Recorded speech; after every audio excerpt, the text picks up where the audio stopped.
Hindi naman po natin maitatanggi na lahat ng Pinoy nagseselebra o nagdiriwang ng okasyon ng Kapaskuhan.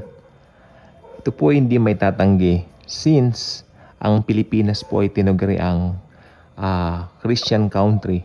Pero kung tutuusin po, mostly po nang nandito, Roman Catholics. Okay? Which is good din kasi Roman Catholics love Jesus. I love Roman Catholics very much. Among sa mga pinatututuhanan namin ng gospel, ang Roman Catholics ang pinakamadaling maborn again. Ang daming naboborn again na Roman Catholics. Palakpakan natin si Jesus. And I declare, mas marami pang maboborn again na Roman Catholics bago dumating si Jesus sa rapture para kunin tayo. Makakasama na sila. Okay, so sad nga lang dahil sa kabila ng lahat na sabi nga, Christian country ang Pilipinas, yung po bang diwa ng Kapaskuhan, ito po ba ay nangyayari pa?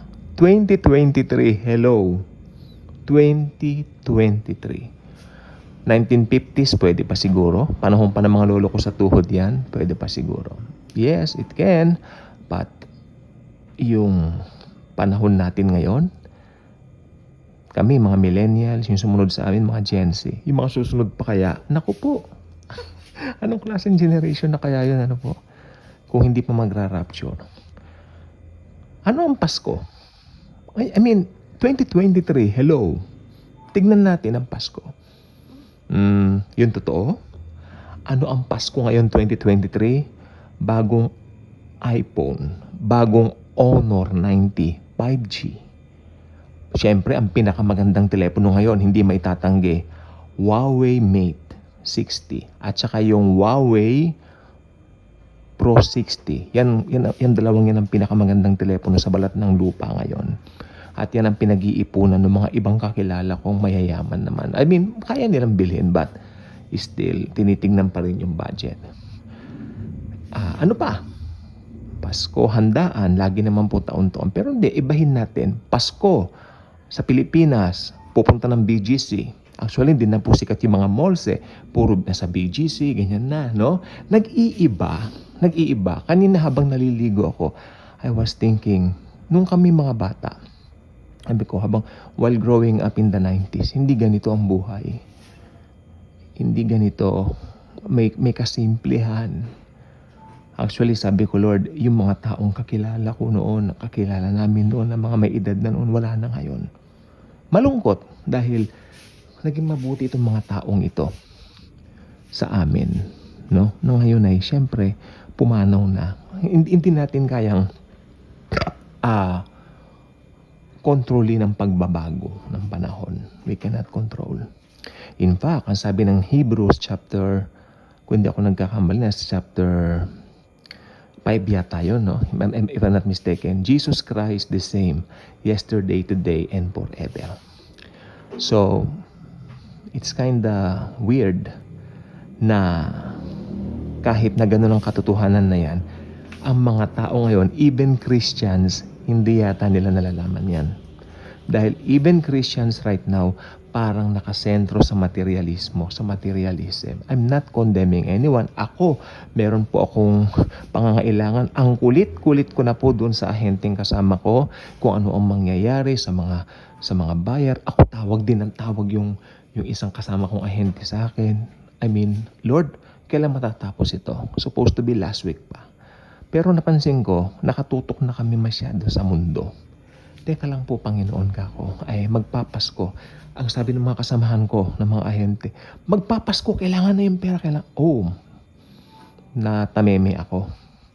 Oh Lord ka ko, itong dahilan ng Pasko, pera. Hindi po ba? I mean, ikaw na nakikinig na nanonood nitong vlog na ito. Maging totoo ka sa puso mo. Pera, di ba? Ako yung totoo, yes. Talagang kaninang umaga, paggising ko, Jesus, siyempre, I talk to Jesus. Pero ang sabi ko agad sa kanya, Lord, pupunta ako doon sa kasama kong ahente, sana okay na lahat. Pagpunta ko, hindi pa rin pala okay. Wala pang pinapadala sa akin na message. So, hindi hindi nangyayari agad yung mga bagay na yan. Kaya kaninang umaga, aminado ko, stress ako. I was so stressed this morning. May mga kailangan bayaran na bills, Pasko, di ba? Pero alam po ba ninyo, binigay ni Lord ang peace sa akin kasi nakakatuwa na nung alas 12 na, nag-devotion ako. Sabi ko, Lord, nung binasa ko ang salita mo, na-relax ako. Diba? So, ganyan po tayo eh. Magpapasko. Alam po ba ninyo kung tutusin, ang magpapasko, ito ang pinaka-stressful na part ng taon. Yes, maraming pera dyan. Maraming darating na blessings. Of course, coming from the Lord, coming from up above, no? Santiago 1:17, James 1:17. All good things comes from above.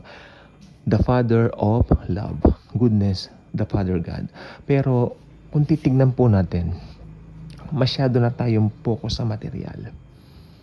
I'm not saying to detach from it because nandito tayo sa mundo. Kailangan natin lahat ng yan. I mean, paano ka pupunta sa mga lugar na gusto mong puntahan kung hindi ka magpapagasolina ng kotse mo? Pera pa rin yun.